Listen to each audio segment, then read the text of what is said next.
Nzambe ya motema Yozali Nzambe ya motema Nzambe ya motema Zala Nzambe Nzambe ya motema Zala Nzambe Yoza Nzambe ya motema Yoza Nzambe ya motema Nzambe ya motema Zala Nzambe Nzambe ya motema Zala Nzambe nangai. Bonjour à tous, bonjour à vous qui nous suivez, bon dimanche à vous. Et nous sommes déjà en train de commencer notre culte de ce matin. Pour celui qui est encore en train de dormir, s'il y a moyen de partager le lien, de le réveiller, de le bouger, afin qu'ensemble nous puissions commencer ce moment, afin qu'ensemble nous puissions nous rapprocher encore du trône de la grâce. Ce matin, alors que le Seigneur nous fait grâce, alors qu'il nous attire encore en sa présence, alors qu'il nous fait encore beaucoup de bien, nous voulons encore chanter que son nom est si glorieux.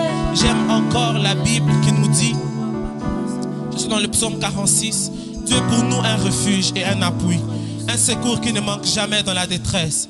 C'est pourquoi nous sommes sans crainte quand la terre est bouleversée et que les montagnes chancellent au cœur de mer. C'est pourquoi nous sommes sans crainte quand la terre est bouleversée et que les montagnes chancellent au cœur de mer. J'aimerais dire c'est pourquoi nous sommes sans crainte quand il y a Corona. C'est pourquoi nous sommes sans crainte malgré cette pandémie. C'est pourquoi nous sommes sans crainte malgré cette pandémie. Est-ce que nous avons pour Dieu le Dieu des alliances? Jésus qui a vaincu la mort. Parce que nous avons un Jésus qui est pour nous un appui. Parce que nous avons un Jésus celui en qui nous avons le refuge. Nous avons un Jésus qui est pour nous un refuge. Amen. Alors, ce matin, nous voulons encore nous rapprocher.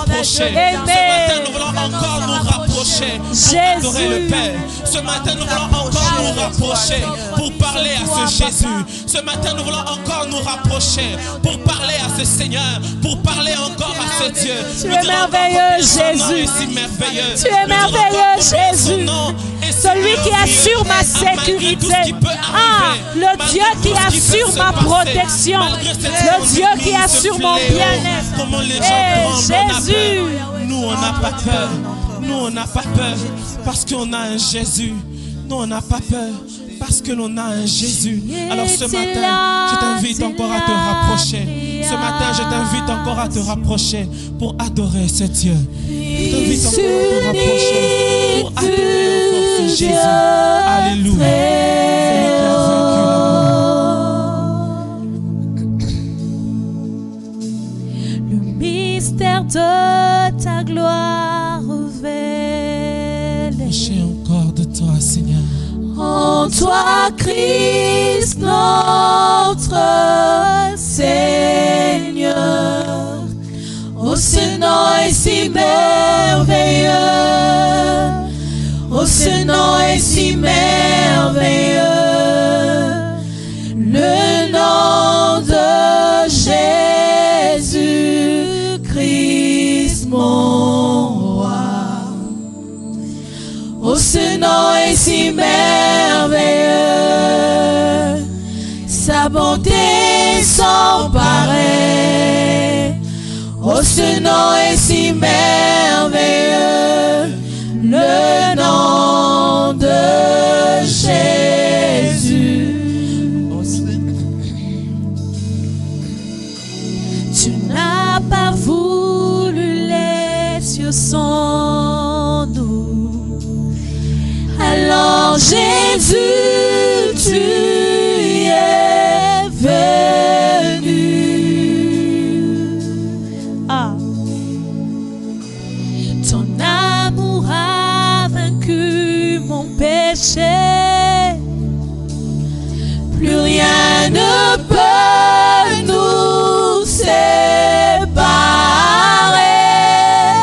Oh, ce nom est si glorieux.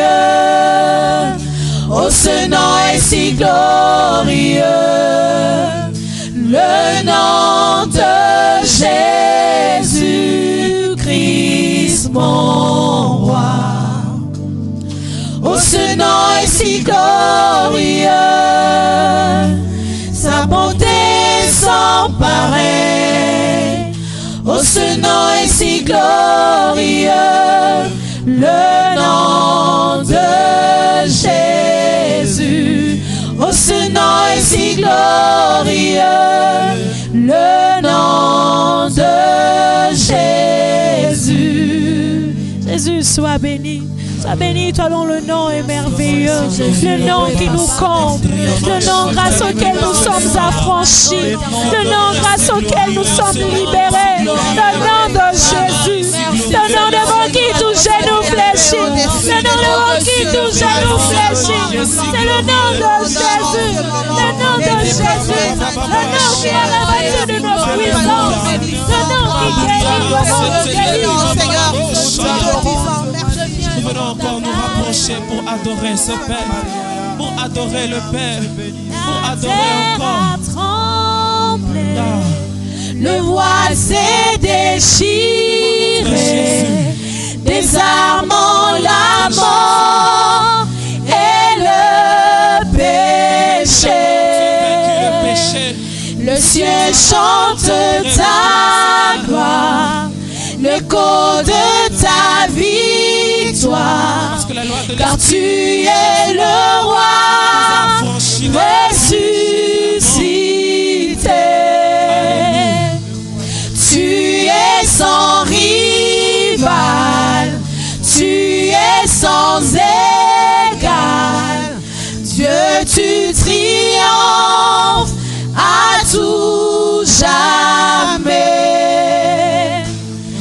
À toi soit le règne, à toi soit la gloire, car ton nom surpasse tout autre nom.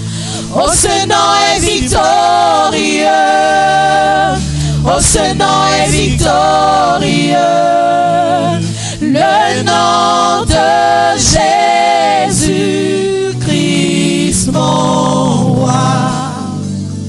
Oh, ce nom est victorieux, sa puissance est sans pareil. Oh, ce nom est victorieux, le nom de Jésus. Oh, ce nom est victorieux, oh, ce nom est victorieux, le nom de Jésus-Christ, mon roi. Oh, ce nom est victorieux, sa puissance est sans pareil. Oh, ce nom est victorieux, le nom de Jésus. Il s'est humilié lui-même, se rendant obéissant jusqu'à la mort, même jusqu'à la mort de la croix. C'est pourquoi aussi Dieu l'a souverainement élevé et lui a donné le nom qui est au-dessus de tout nom. C'est pourquoi aussi Dieu l'a souverainement élevé et lui a donné le nom qui est au-dessus de tout nom. Au-dessus de toutes les principautés qui peuvent se lever dans les cieux, sur la terre. Et que toute langue confesse que Jésus-Christ est Seigneur.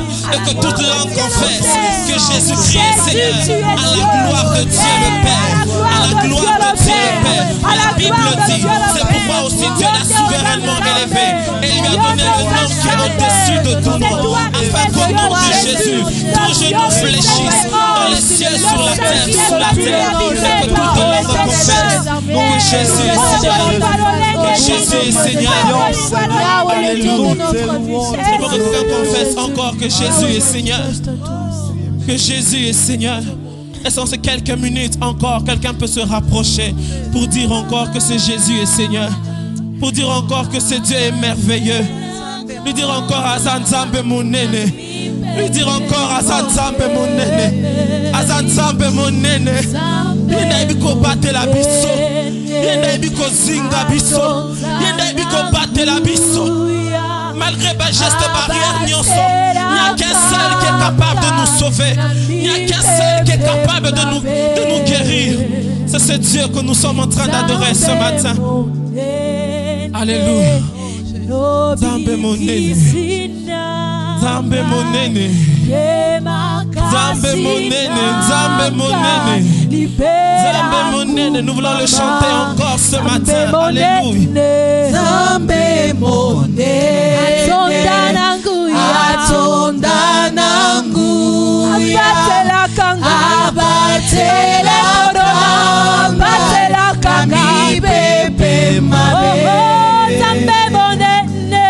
Zambe mon néné. Obiki sinanga. Obiki sinanga. Ye makasi nanga. Libela kumo. Zambe mon néné. Zambe mon néné. Atonda nangu. Atonda nangu. Abatela kanga na maladi nyonso. Abatela kanga. Mi pepe mabe. Zambe mon néné. Zambe mon néné. Obiki nanga. Makasi ya molimo. Ye makasi nanga. Libela kumama. Zambe mon néné. Zambe mon néné. Mon néné. Asa mon néné. Mon néné. Mon néné. Zambe Mon néné. Mon néné. Asa mon néné. Mon néné.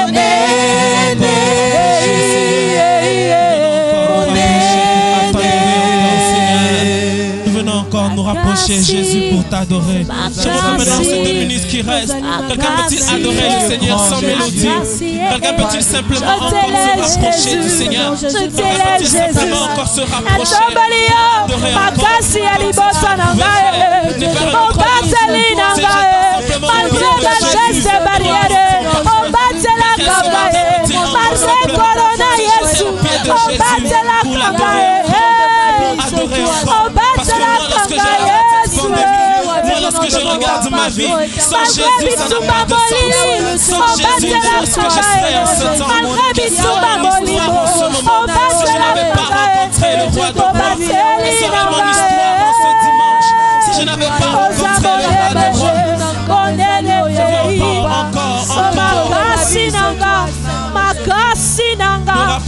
Me rapprocher, encore me rapprocher, pour t'adorer, Seigneur, pour t'adorer, Jésus, pour t'adorer, Seigneur, pour t'adorer, Jésus, pour t'adorer, Seigneur. Mon néné, Mon néné.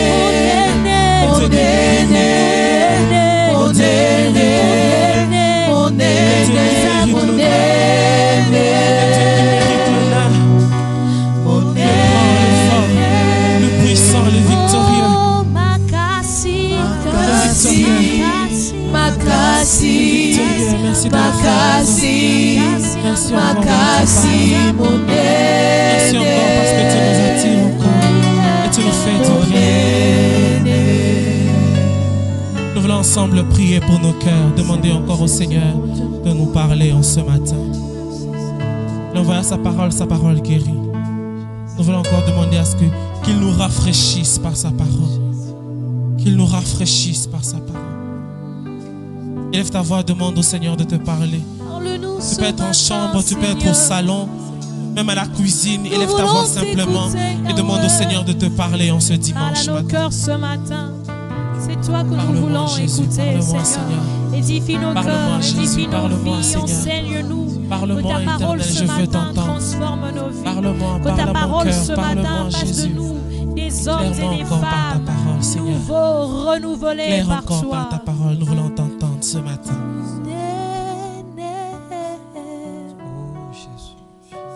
C'est toi, Seigneur, que nous voulons ce matin entendre, comme tout à l'heure, il a été dit dans la prière.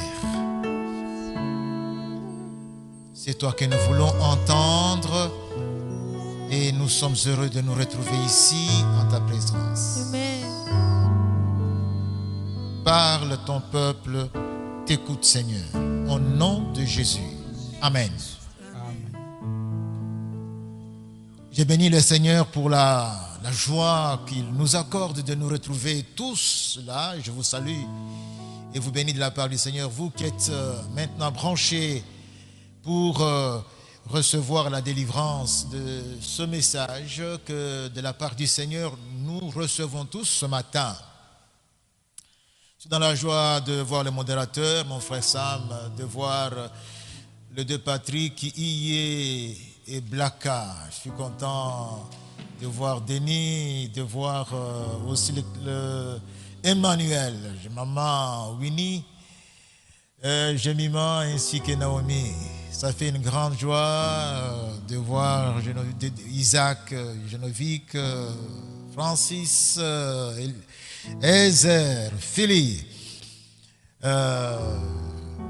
Je suis content de voir tous ces bien-aimés qui sont cachés, que vous ne voyez pas, mais grâce auxquels maintenant vous nous recevez. J'aurais voulu aussi vous citer, vous tous qui êtes maintenant en direct en train de suivre ou qui suivrez plus tard. Mais le Saint-Esprit s'en charge, il vous cite et il cite votre nom devant le Seigneur en ce moment. Le ciel jubile de vous savoir maintenant tout à fait attentif pour recevoir les oracles du Seigneur. Oui, aujourd'hui, en ce dimanche 21 juin 2020, tu as dit maison de Dieu. C'est le titre de notre communication ce matin. Tu as dit maison de Dieu. Alors je vous invite dans le Nouveau Testament, on va lire dans l'Évangile selon Luc quelques versets. Il s'agit de Luc 19, versets 45 à 48. Luc 19, 45 à 48.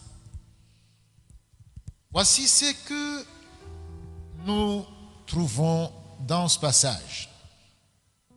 Il entra, Jésus, il entra dans le temple et il s'est mis à chasser ceux qui vendaient. Il leur disait, il est écrit, ma maison sera une maison de prière. Mais vous en avez fait une caverne de voleurs. Il enseignait tous les jours dans le temple et les principaux sacrificateurs, les scribes et les principaux du peuple cherchaient à le faire mourir, à le faire périr. Mais il ne savait comment s'y prendre car tout le peuple l'écoutait avec admiration. Tu as dit maison de Dieu. C'est Jésus lui-même qui dit ma maison sera une maison de prière. C'est Dieu qui dit ma maison sera une maison de prière. La maison. La maison. Mes frères, vous savez bien qu'il n'y a pas de meilleur endroit que chez soi. À la maison. Normalement, à la maison, on doit y être bien, se sentir à l'aise. On a été partout, comme nous sommes déjà sortis ici. Après ça, on doit retourner chez soi. Les Anglais disent at home. La maison, c'est le foyer. Et vous voyez bien, le foyer, on s'y réchauffe, on s'y restaure, on s'y renouvelle. Mes frères, à la maison, c'est plus que le matériau dont est construit un habitacle. Une maison, c'est un cadre de vie. Une maison, c'est le lieu où tout s'organise. À partir duquel lieu on planifie, on programme les activités de la vie, de la journée, de la semaine, du mois, de l'année. Donc c'est plus qu'une bâtisse qui abrite de l'intempérie, des intempéries. Une maison, c'est la famille, c'est la communauté aussi humaine qui vit sous un toit donné. Mais ici, nous parlons de la maison de Dieu. La maison de Dieu. Qu'en est-il? La maison de Dieu. Puisque nous avons parlé de la maison telle que nous la voyons et la comprenons. Mais la maison de Dieu, qu'en est-il? Alors on va commencer à parler, on aura aujourd'hui à parler des 3 points. Il y a un 4e point très important qu'on abordera dans la suite de ce message, mais ça sera le mercredi prochain. Aujourd'hui, les 3 points qui vont être abordés nous permettront d'atterrir avec le 4e point. Mais le premier point, c'est de parler de ce que j'appelle une parenthèse à peine visible. Vous savez bien qu'une parenthèse a des bras qui sont visibles. Mais je parle ici d'une parenthèse à peine visible. On ne s'en aperçoit pas d'emblée, car ça ne se pose même pas comme une parenthèse. Ce n'est qu'après qu'on a la vue de l'ensemble qu'on voit bien qu'il y avait une parenthèse. Laissez-moi d'abord vous dire, par rapport à ce texte que nous venons de lire, que nous savons que Jésus-Christ est le prince de la paix. Jésus-Christ vient apporter le shalom.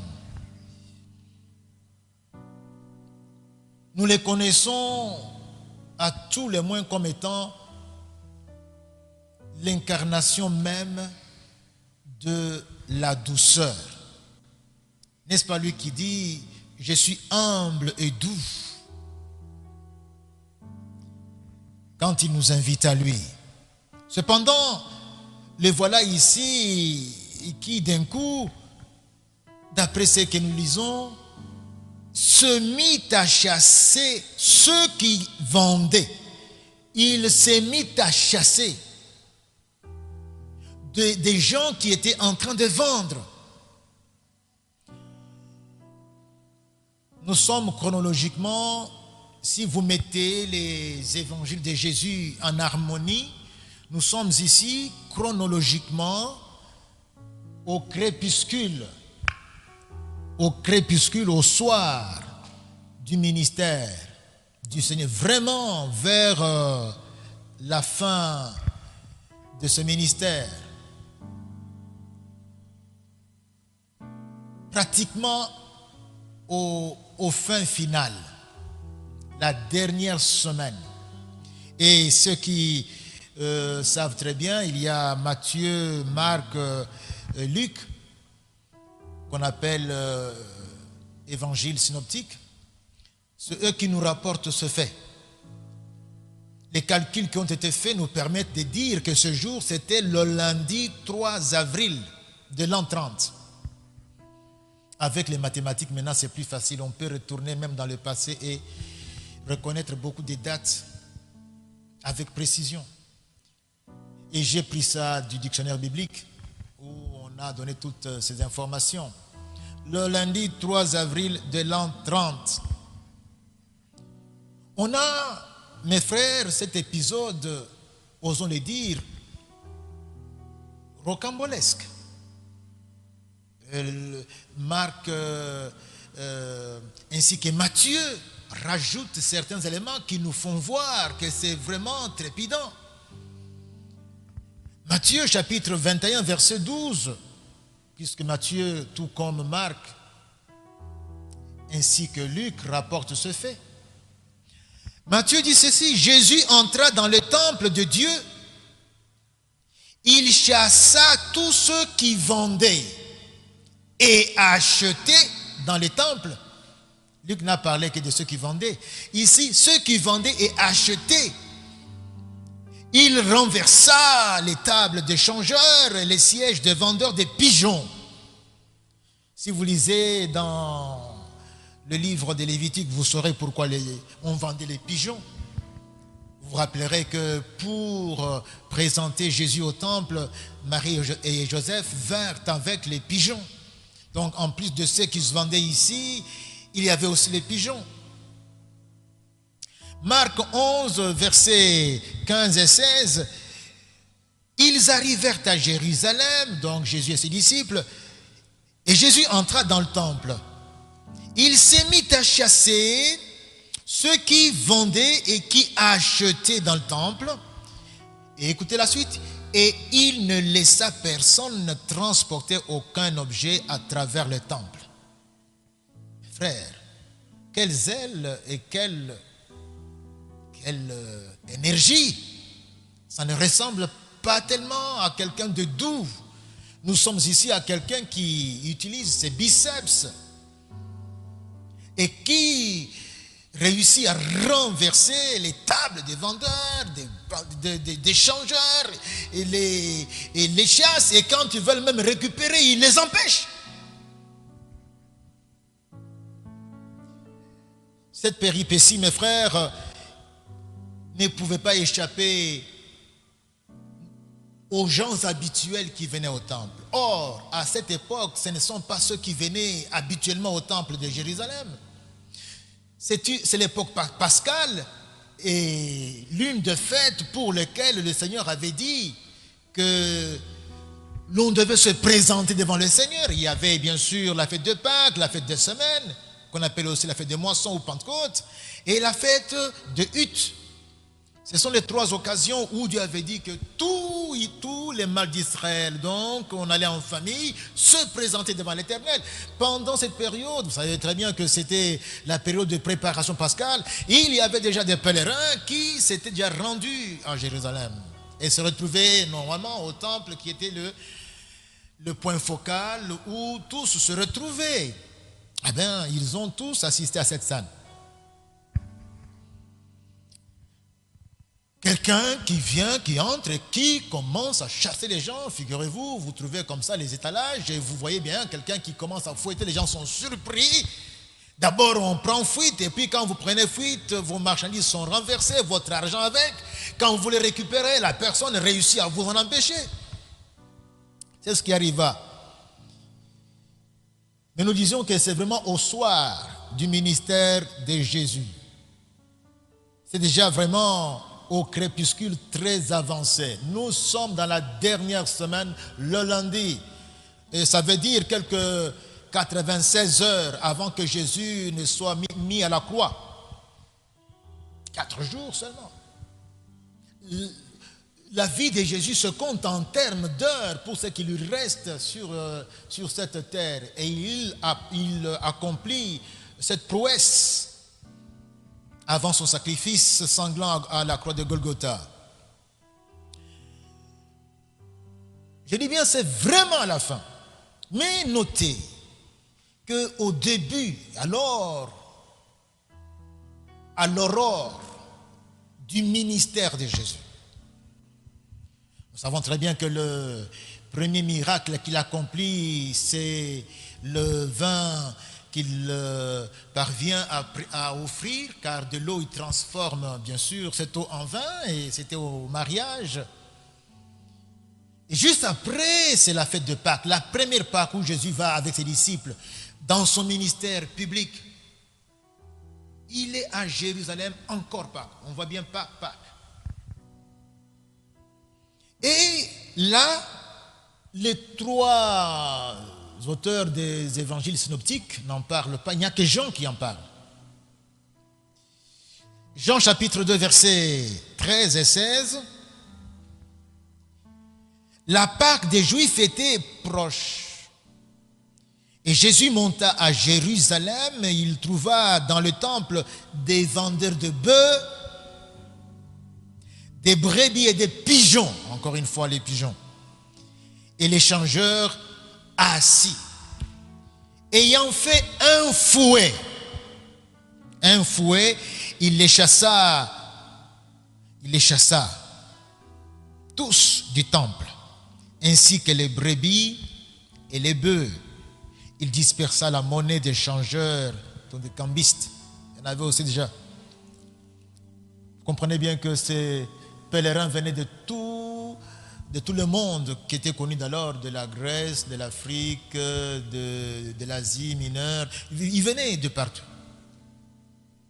Partout, même de la Mésopotamie, avec des différentes monnaies. Donc il fallait maintenant convertir dans la monnaie locale. Donc les cambistes avaient trouvé une profession. Alors il renversa l'étable. Nous avons dit que c'est ici tout au début du ministère de Jésus. Nous avons ici le premier bras de la parenthèse. Jésus chasse les gens du temple. C'était à Jérusalem, au temple. C'était à la période pascale. Jésus crée cet incident qui est le premier bras de la parenthèse. On va voir le deuxième bras de la parenthèse. On en a déjà parlé. Il va ici vers la période ultime de son ministère. Il va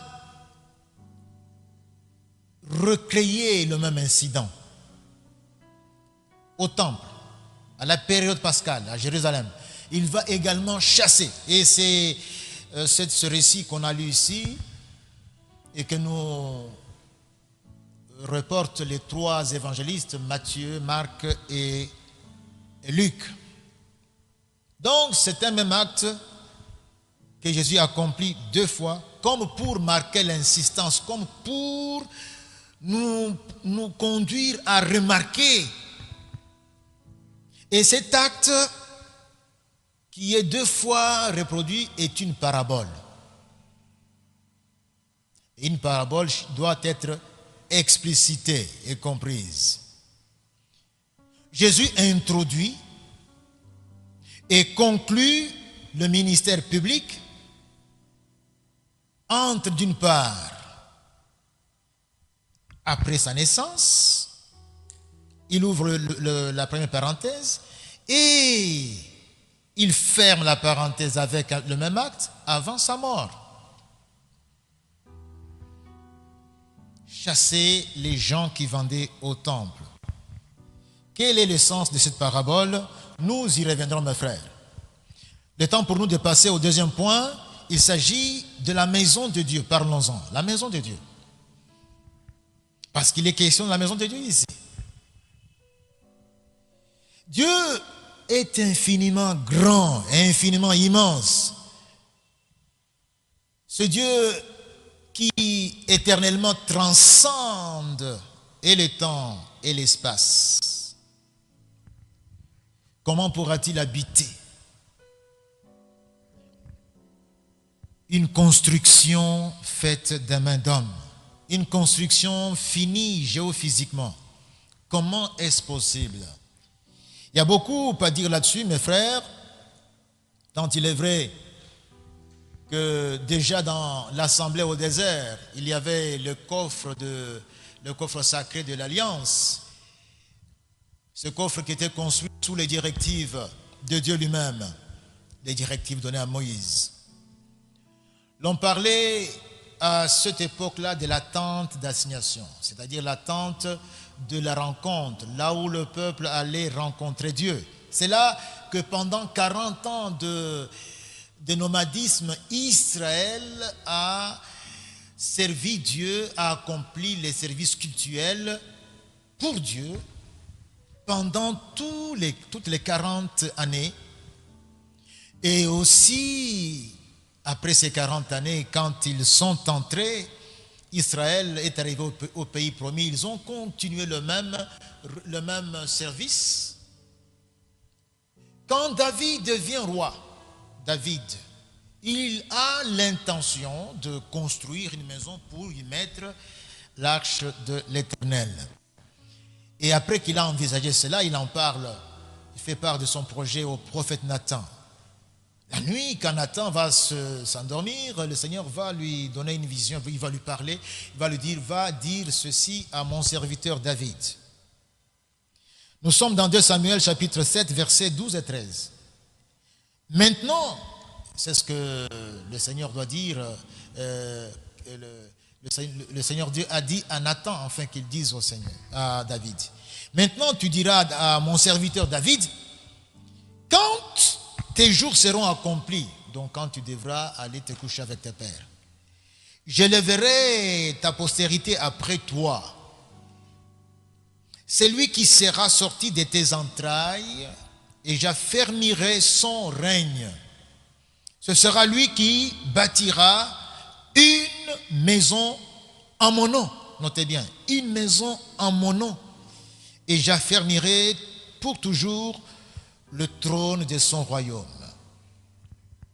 L'expression « une maison en mon nom » est à noter.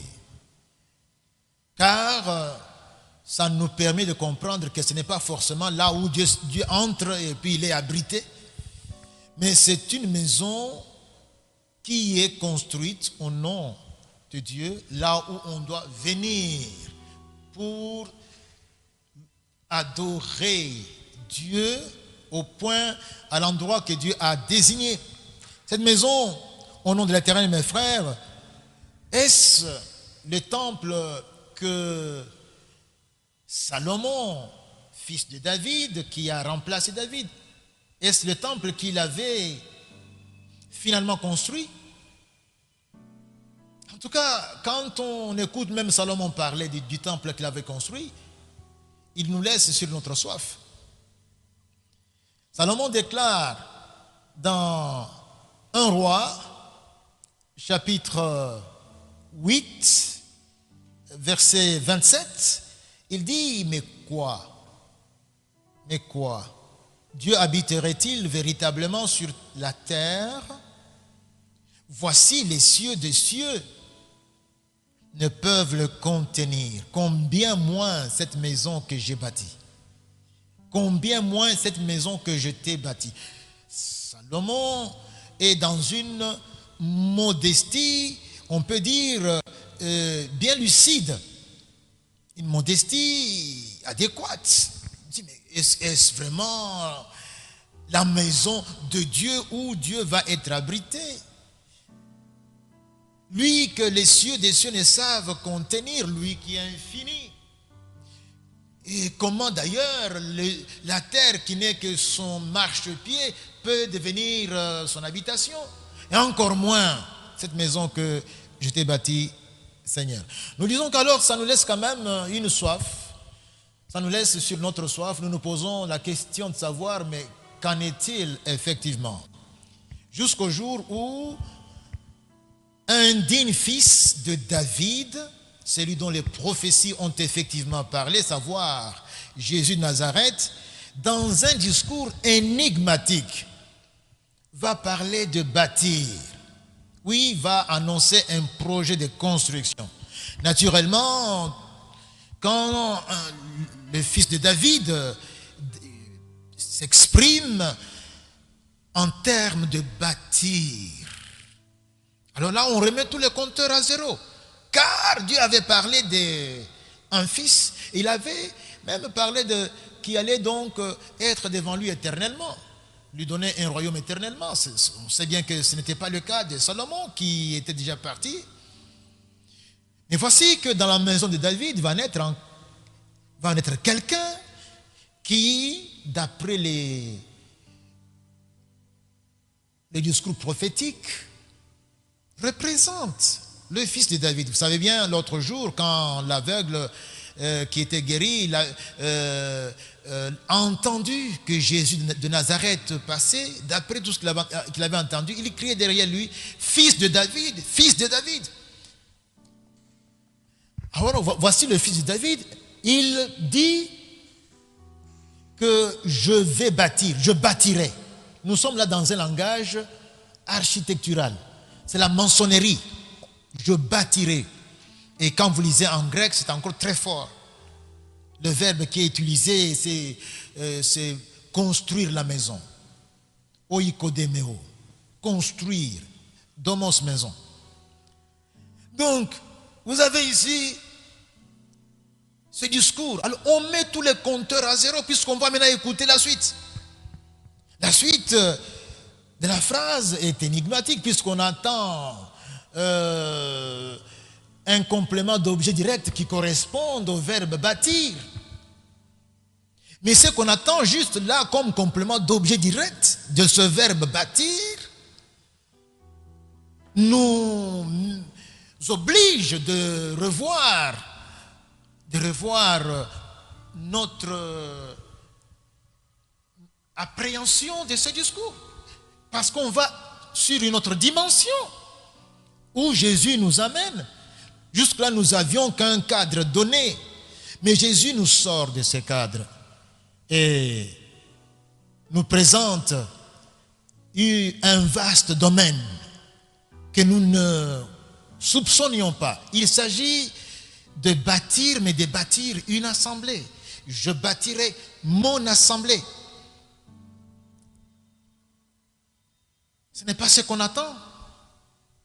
Vous pouvez attendre, je bâtirai une maison en 4 étages, un palais, je bâtirai bon, il pouvait, tout ce qui est en rapport avec la construction, avec l'architecture. Ici, Jésus dit, je bâtirai mon assemblée. Il innove. Avant lui, personne n'avait parlé ainsi. Il est le seul qui parle. C'est pour cela que l'Église, l'Ecclésia, c'est une marque déposée, un label propre aux chrétiens et à Jésus. On entend dire, oh, ça c'est l'église des musulmans, l'église de Kintoadi. Non, l'église c'est à Jésus. C'est lui qui a parlé de bâtir son assemblée, dans ce sens-ci. Et si on n'est pas en harmonie avec cette perspective de Jésus, ce que vous avez, ce n'est pas, oh non, voilà, voici l'église des bouddhistes. L'église, c'est pas l'église. C'est pas une église. L'église est l'assemblée des disciples de Jésus. Tout simplement. On va terminer avec le point que je vais annoncer ici. Et avant même d'annoncer ce point, notons que la dimension où Jésus nous entraîne est une dimension supérieure. On comprend bien que l'Église n'est pas une bâtisse en matériaux physiques, comme nous l'avons pensé, que voilà, je bâtirai, et puis on attend une bâtisse en matériaux physiques. Non. La maison de Dieu, c'est une nouvelle architecture selon l'Esprit. Ah oui, il y a d'autres matériaux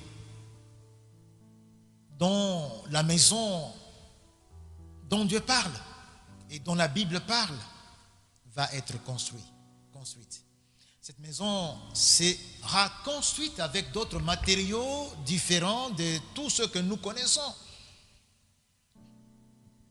Pierre, chaume, bois, or, argent, tout ce que vous pouvez encore physiquement toucher, avec lesquels vous pouvez construire. Ou même, comme j'ai vu actuellement, on construit les maisons en 4, 6, en 5, en 5D. La maison est construite à partir d'une application qu'on a travaillé avec un ordinateur. Et la maison se construit. Tout cela, c'est rien. Pas ça. Ce n'est pas du palpable. Oui, dans un sens. Mais on verra bien que ce n'est pas ce que l'on pense avec « je bâtirai ». Je parlais du troisième point, qui est le dernier de notre propos en ce jour. L'Église, c'est la véritable maison de Dieu. Voilà. L'Église, je bâtirai mon Église. Donc je bâtirai. C'est la maison que Dieu attendait. C'est comme si Dieu, comme il arrive aux hommes de chercher une maison où habiter, on va dans telle commune, on va dans telle autre commune, et puis finalement on trouve la maison qu'on cherchait où l'on peut habiter, qui correspond à nos aspirations, et puis on s'y installe, on est content. Et Dieu aussi, tout le temps, et passé pendant des millénaires, attendait qu'il y ait finalement sa maison. Et sa maison, vous savez bien, c'est que l'Éternel a dit à David, c'est moi qui te bâtirai une maison. C'est moi qui bâtirai. Donc, il y a ici la maison de Dieu, c'est Dieu qui l'a construit lui-même. Et Jésus-Christ est venu pour cette mission de donner une maison à Dieu. Vous savez qu'avec notre maison, nous sommes un. Quand je dis maison, c'est tout ce que vous voyez là, construction, mais aussi tout ce qui est vie dans la famille elle-même. Et c'est ce que Dieu voyait. Il ne se voyait pas venir habiter dans des trucs construits de main d'homme. Non, il y avait autre chose, plus que ça. L'Église.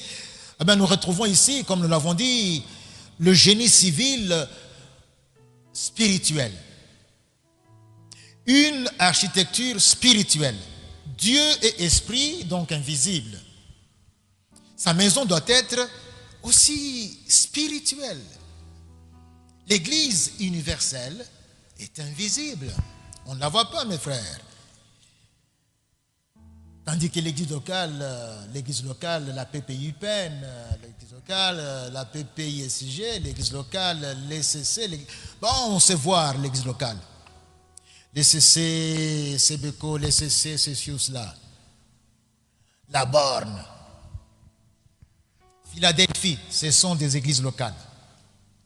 On voit les individus qui sont là, on voit le pasteur Dallot, on voit le pasteur Vernon, mais il n'est plus. Enfin, on voit le pasteur Bondo aujourd'hui. On voit les membres. Elle est l'émanation de l'Église universelle qui, elle, est invisible. C'est cette Église avec grand E. C'est là tout le mystère de l'Église. Pour en parler, coupons court avec les commentaires. Allons vite, tout simplement. On va écouter ce que disent les Écritures là-dessus. Si Dieu le veut, un jour on peut revenir sur tel ou tel autre passage pour le développer. Mais écoutons ce qui est dit. Nous sommes dans la première épître de Paul aux Corinthiens, au chapitre 3, verset 16. La question est posée. Ne savez-vous pas que vous, membres de l'église de Corinthe, de l'église locale de Corinthe, ne savez-vous pas que vous êtes le temple de Dieu et que l'Esprit de Dieu habite en vous? Ne savez-vous pas? Ne savez-vous pas? L'église locale fait partie de l'église universelle. Eh bien, ne savez-vous pas que vous êtes le temple de Dieu et que l'Esprit de Dieu habite en vous? La pensée continue dans 1 Corinthiens chapitre 6, au verset 19. Par voie de conséquence, ne savez-vous pas que votre corps est le temple du Saint-Esprit et que vous êtes et que vous ne vous appartenez pas? Frères et sœurs, c'est une précision de détail. Hein? Si Dieu a choisi de tabernacler dans l'Église, et l'Église est faite des membres, et ces membres, c'est nous, c'est que chaque membre est effectivement l'habitacle de Dieu. Donc, si nous sommes l'Église universelle, parce que je ne parle que de ceux qui sont nés de nouveau, donc nous sommes habités, nous sommes l'habitation de Dieu. Les choses vont encore être éclairées parce que le Saint-Esprit va nous expliciter cela. Il ne va pas nous laisser sur des questionnements.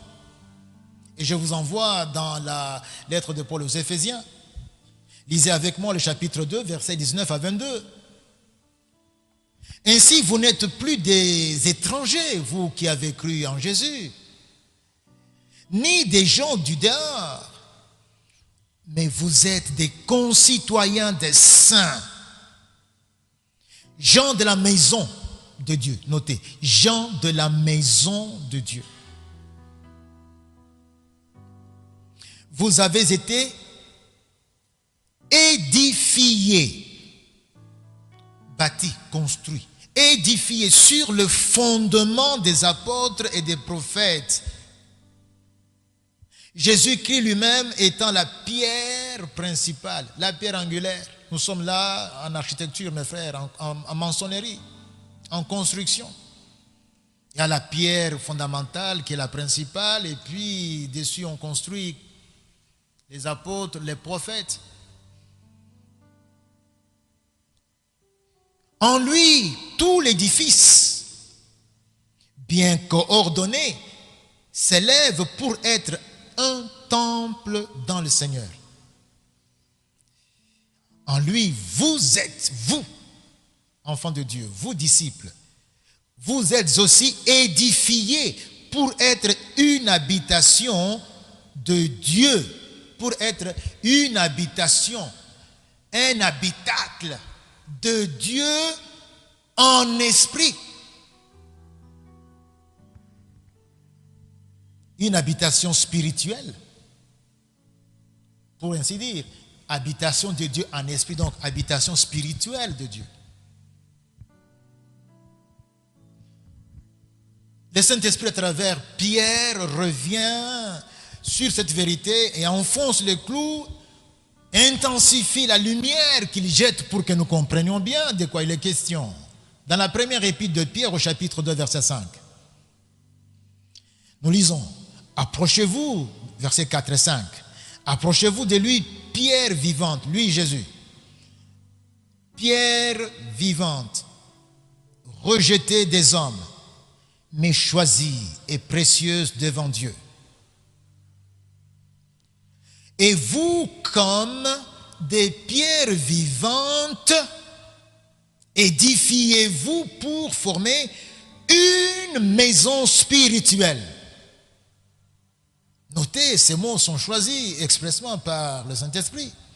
Une maison spirituelle, un saint sacerdoce afin d'offrir des victimes spirituelles agréables à Dieu par Jésus-Christ. Mes frères, c'est par là que j'atterris pour aujourd'hui, car la suite, nous l'aurons, si Dieu le veut, mercredi. On doit atterrir ici avec le mercredi, avec l'opération parabolique dont je parlais ici, l'opération parabolique qui consiste à chasser les affairistes et autres trafiquants qui s'étaient installés au temple. On est venu leur dire: ah ben partez avec le fouet. Notez que cette parabole, cet acte parabole se situe au début du ministère de Jésus. Donc à l'aurore vraiment de son ministère public. Mais aussi on voit, il va rééditer le même exploit au crépuscule, vraiment à la fin, la dernière semaine. Quelques 96 heures avant qu'il ne soit crucifié, Jésus va rééditer le même exploit. On va en aborder la signification. Elle est vraiment édifiante. Ce sera mercredi prochain. Mais avant de dire Amen, je voudrais quand même que vous, qui êtes nés de nouveau, j'insiste bien, vous, parce que si quelqu'un n'est pas né de nouveau, il n'est pas encore concerné, et je lui demande à celui-là de naître de nouveau. Reçois Jésus, dis à Jésus d'entrer dans ta vie et tu seras concerné par ce propos. Vous qui êtes nés de nouveau, donc vous êtes le temple de Dieu, vous êtes la maison du Saint, vous êtes l'habitacle vivant du Seigneur. Vous êtes la maison spirituelle. Dieu a choisi de tabernacler en nous et nous sommes son habitation. Nous sommes sa maison. Souvenez-vous, mes frères, la maison, c'est la famille. C'est le lieu où on doit se sentir le mieux au monde. C'est le cadre vital, le cadre de vie, c'est le quartier général à partir duquel on programme sa vie, on conçoit toutes choses. Nous sommes la maison de Dieu. Puissions-nous rendre agréable le séjour de Dieu chez lui, dans sa maison. C'est ma prière pour nous tous. C'est ma prière surtout en ce moment où l'Église a une mission et où sa mission est très attendue dans la confusion par laquelle nous passons. C'est ma prière pour chaque personne qui se reconnaît comme disciple, comme membre du corps de Christ. Le Saint-Esprit dit, ne sais-tu pas que tu es temple, sanctuaire de Dieu, à l'individuel comme au collectif. L'Église est appelée ainsi à rendre agréable le séjour de Dieu, à plaire à Dieu, à frayer la voie pour montrer au monde le chemin à suivre et ne pas être là en train de subir. Seigneur, aide-nous à nous rappeler cette mission noble. Tu as voulu que nous soyons ta maison et Christ est venu pour bâtir. Il a accompli l'œuvre qu'il fallait pour que la construction ait été faite. Sois béni, Seigneur.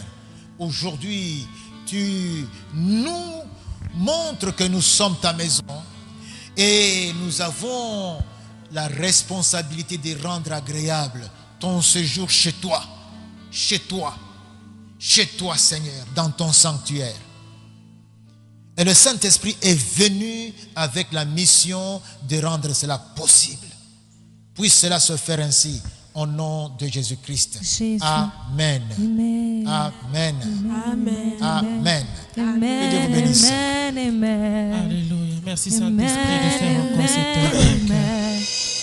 Merci Saint-Esprit d'accomplir encore ces choses dans nos vies. Merci Adonai encore parce que tu nous parles Merci de par ta prendre parole. place. J'aimerais que ce matin, Merci quelqu'un de puisse encore prendre dire à place Dieu, dans comme nos le pasteur vies. l'a dit, que le Saint-Esprit rende ces choses parfaites dans nos cœurs. Parce que nous sommes le temple du Seigneur. Ils vont nous voir priant le Seigneur. Jésus, prends place dans nos Je vies. suis le temple, je suis le temple du Seigneur. Merci de le faire encore, précieux Saint-Esprit. Merci de le faire encore, précieux Saint-Esprit. Alléluia. Merci encore de rendre parfait en ces choses dans nos cœurs. Je ferai de ma vie ta sainte place. Nous voulons, Éternel, que ta parole vienne encore nous éclairer afin que nous puissions encore marcher à sa suite. Merci de le faire encore, précieux Saint-Esprit.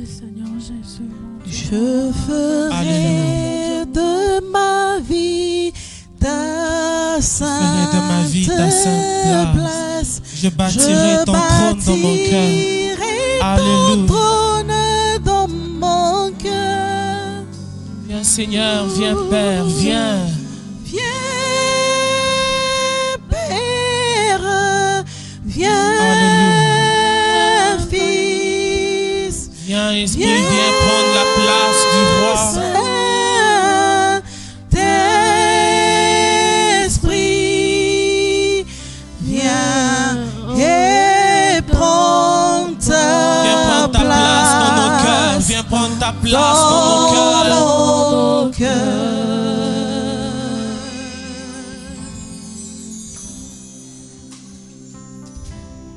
Je ferai de ma vie ta sainte place. Je bâtirai ton trône dans mon cœur. Viens Père, viens Fils, viens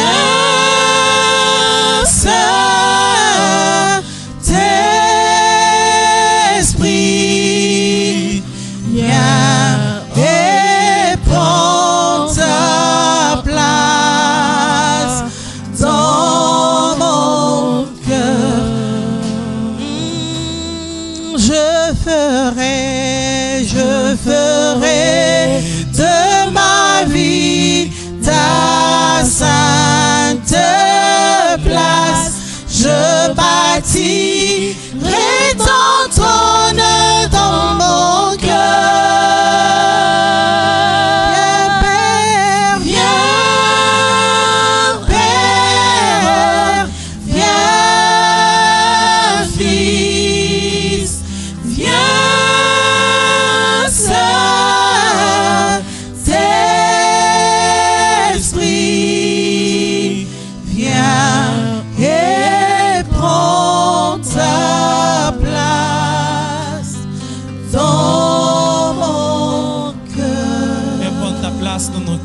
Prendre ta place dans nos vies, Seigneur. Merci encore pour ce dimanche. Merci encore pour ta parole qui nous restaure. Merci encore pour ta parole qui nous fait tant de bien, qui nous emmène encore près de toi. Éternel, alors que nous sommes peut-être à la maison où nous pouvons être, Seigneur, tu sais voir encore nos cœurs. Tu connais l'attitude de nos vies. Tu nous connais mieux que nous-mêmes, Seigneur. Merci de nous faire encore grâce et de nous rapprocher encore de toi. À la fin de ces instants, Seigneur, nous n'avons que te dire merci. À la fin de ces instants, nous n'avons qu'à te dire merci pour ce moment. Gloire à toi, Jésus. Gloire à toi, Jésus. Gloire à toi, Seigneur. Gloire à toi, ensemble, Seigneur. avec mes frères, nous voulons dire Amen. Amen. Amen. Amen. À la maison, est-ce qu'on peut acclamer le Seigneur? Amen. On dit qu'il nous fait beaucoup de bien. Gloire à Dieu. Alors, je vous dis bon dimanche et on se retrouve le mercredi à notre rendez-vous encore de 17h. Sinon, que Dieu nous bénisse.